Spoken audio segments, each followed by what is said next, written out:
नमस्कार, 3N पे वक्त हो चुका है तेज रफ्तार की खबरों का। ये आपको बताते हैं देश दुनिया का हाल खबर नॉन स्टॉप में। बिहार की सीतामढ़ी में किया गया उप मुख्यमंत्री सुशील कुमार मोदी का पुतला दहन। सीतामढ़ी जिले के बथनाहा विधानसभा क्षेत्र से संभावित प्रत्याशी अनिल राम को टिकट नहीं मिलने पर जताई नाराजगी। कार्यकर्ता हैं और आज तक हम लोग जो ये हुआ उसमें कहीं से हम लोग कार्यकर्ता के अवहेलना होते आया है। जो कार्यकर्ता जिंदगी भर दरी चादर बिछाता है उसका कहीं से कोई ये नहीं है। जो पैसा देता है बाहरी आता है, जो वंशवाद करके ये होता है। जब बीजेपी में पहले से था कि वंशवाद नहीं होगी, जब वंशवाद होगी और बाहरी रहेगा तो फिर कार्यकर्ता उसका झोला क्यों ढोएगा।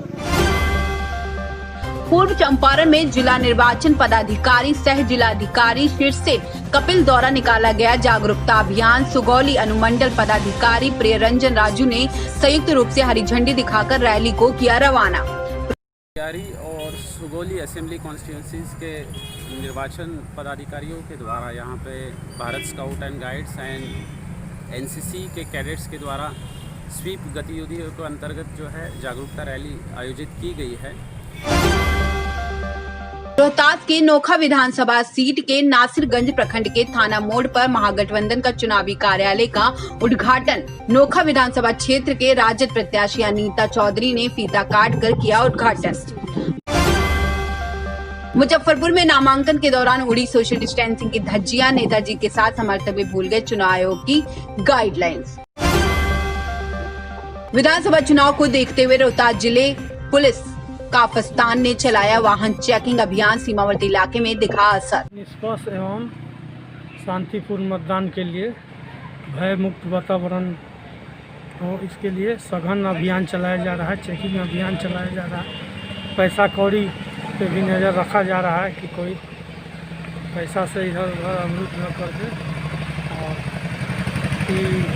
रेगुलर चलेगा मतदान तक। के 82 ग्रामीण विधानसभा के लिए राजद विधायक ललित कुमार ने 14 अक्टूबर को किया नामांकन।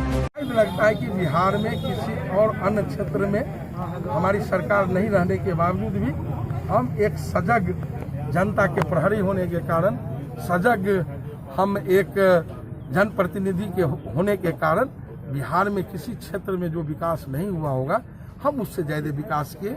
आपको जाने के क्रम में लगेगा। अब जब भी दरभंगा ग्रामीण क्षेत्र का मनीगाछी या सदर का मुआयना कर लीजिए, आपको लगेगा हम बड़ी बड़ी रोड पथ निर्माण विभाग का, आपको चिकनी से देमना जो तारडी ब्लॉक मेरे गांव होते हुए जाता है 32 किलोमीटर पथ निर्माण विभाग में कराए हैं। उसमें 100 करोड़ की लागत आएगी। दरभंगा के विशनपुर थाना क्षेत्र के गौधियारी में मुकदमा वापस नहीं लेने पर आरोपियों ने 9 वर्षीय बालक की हत्या कर फंदे से लटकाया। पप्पू यादव होंगे पीडीए के सीएम उम्मीदवार। शील लोकतांत्रिक गठबंधन के नेताओं की घोषणा। का जो मुख्यमंत्री का चेहरा है उसकी घोषणा की गई है। बिहार में मैं पप्पू जी को और पीडीए के सभी नेताओं को कहना चाहता हूँ कि वो अपना ज्यादा समय यहाँ देंगे। हमसे रिक्वेस्ट करने की जरूरत नहीं, हम पीडीए को बहुत मजबूत करेंगे और यहाँ पीडीए की सरकार बनाने में एक बड़ा रोल अदा करेंगे। पूर्व चंपारण के बीच चिरैया विधानसभा के क्षेत्र के पूर्व विधायक लक्ष्मी नारायण यादव को राजद से टिकट नहीं मिलने पर राजद कार्यकर्ताओं ने मची खलबली, किया प्रदर्शन। निर्दलीय से मेरा कोई फैसला नहीं है।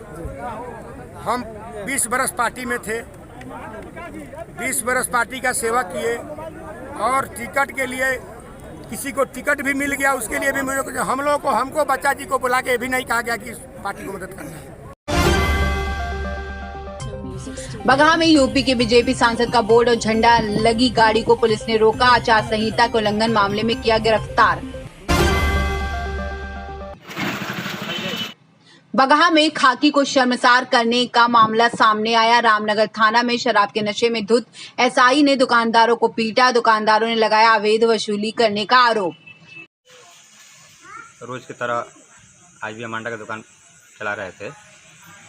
मैं रोज बेचते थे और आज भी बेच रहे थे और 4-5 ग्राहक लोग था। उस समय कृष्णा सिंह जीप लेकर हमारे दुकान पर आए और बोले कि सबका दुकान बंद है, काहे बेच रहा है, बंद करो दुकान।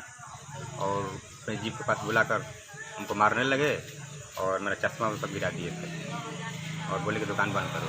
और बिहार के बगहा में बीजेपी विधायक आर.एस. पांडे ने पार्टी आला कमान के खिलाफ खोला मोर्चा। पूंजीपतियों से पैसे लेकर टिकट देने का लगाया आरोप। मेरा टिकट गायब। क्या घटतौली के पैसे का किसानों के 100 क्विंटल में 5 क्विंटल काट के किसानों का शोषण करके जो पैसा जमा किया जाता है पूंजीपति के द्वारा, वो पैसा नेताओं के पास गया और एक ईमानदार जनप्रतिनिधि का टिकट काट दिया गया। बिजनौर के सोहाहारा में डीएम की अध्यक्षता में फसल अवशेष प्रबंधन गोष्ठी का आयोजन।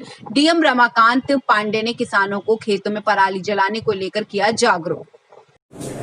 जिला बिजनौर के सभी ब्लॉक्स में हम ग्राम प्रधानों की, लेखपालों की और जो हमारे पंचायत विभाग के कर्मचारी हैं सबकी गोष्ठी रख रहे हैं लगातार। और इसका मुख्य विषय है कि फसल अवशेष न जलाए जाएं, पराली प्रबंधन कैसे करते हैं, सरकार की तरफ से इसमें क्या सुविधाएं दी गई हैं, कैसे आप यंत्र प्राप्त कर सकते हैं, जो यंत्र इसके पराली प्रबंधन के आ चुके हैं उनको कैसे आप उनका सहयोग ले सकते हैं गन्ना समितियों में, पंचायतों में और जहां जहां उपलब्ध हैं। मकसद ये है कि कोई भी फसल अवशेष जलाने की घटनाएं जिला बिजनौर में न होने पाएं। हम लगातार किसानों को इस बात के प्रति आगाह भी कर रहे हैं कि यदि ऐसी कोई घटनाएं होती हैं तो उसमें जुर्माना और कारावास का भी दंड का प्राविधान है और ये सारी घटनाएं उपग्रह के माध्यम से ट्रेस हो जा रही हैं, तो इससे बचें। खबर नौशा फिलहाल इतना ही। देश दुनिया की तमाम बड़ी खबरों के लिए जुड़े रहिए 3N न्यूज नेटवर्क के साथ। धन्यवाद।